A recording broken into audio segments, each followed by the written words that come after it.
Holiday season from all of us at NBC4. NBC Sports, home of the Olympic Games, the NHL, the PGA Tour, Premier League, and Primetime's #1 show, Sunday Night Football, only on NBC.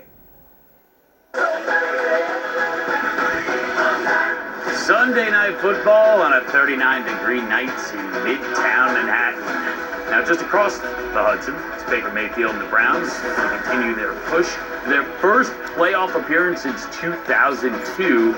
Story for the Giants, no Daniel Jones. So once again, Colt McCoy gets the call from New York. They're still in the mix in that NFC East. We got the Browns, we've got the Giants, and it is all coming up on Sunday Night Football. But first, as always, we begin with Football Night in America.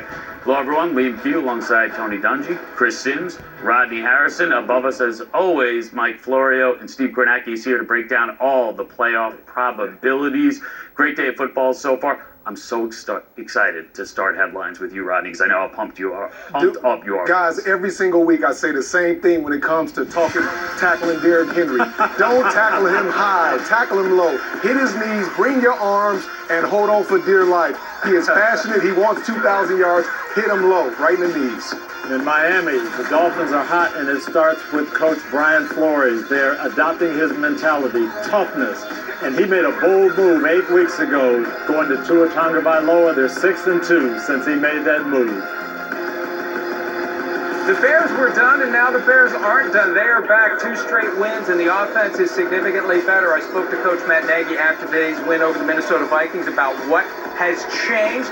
I'll tell you later in the show how things have gotten better as it relates to players and schemes. All right, well, we're going to Tampa Bay, baby. Guess what? Falcons had a big lead at halftime. Guess what happened? Brady brought them back. Maybe the best half of football he's played as a Buccaneer. Impressive today. Stay in the NFC. It wasn't a fireworks show that we saw earlier in the season from Seattle, but they did enough on offense early. The defense held on late, and now Seattle is back into the postseason. And with that loss, same story in the NFC East. Anyone's division, anyone could win it. Let's bring in our friend Steve Kornacki right now.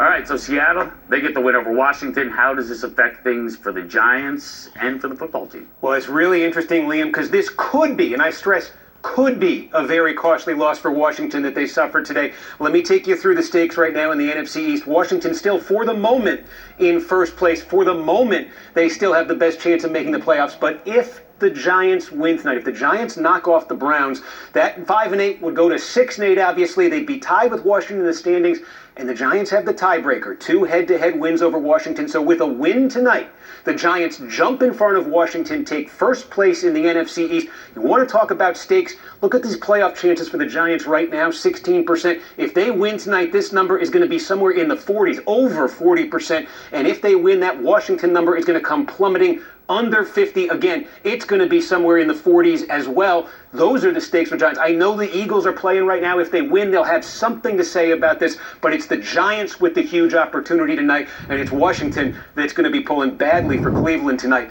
Also, in the AFC, the other side of the game tonight, Cleveland, big stakes for them as well. The Browns right now, 6th place. In the wild card, 87% playoff shot. If they win, that 87% jumps well into the 90s. They've got 10 wins. They're in great shape for the playoffs with a win. With a loss, brace yourselves for this, Cleveland fans. They go to 9-5. Cleveland, Miami, Baltimore are tied. 3-way tie, 2 spots.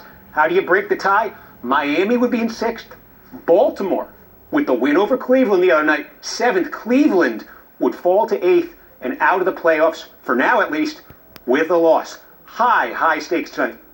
Cleveland fans do not want to hear about bracing themselves at this point. They have waited 18 long years to get back to the playoffs. Don't need any more suspense or drama.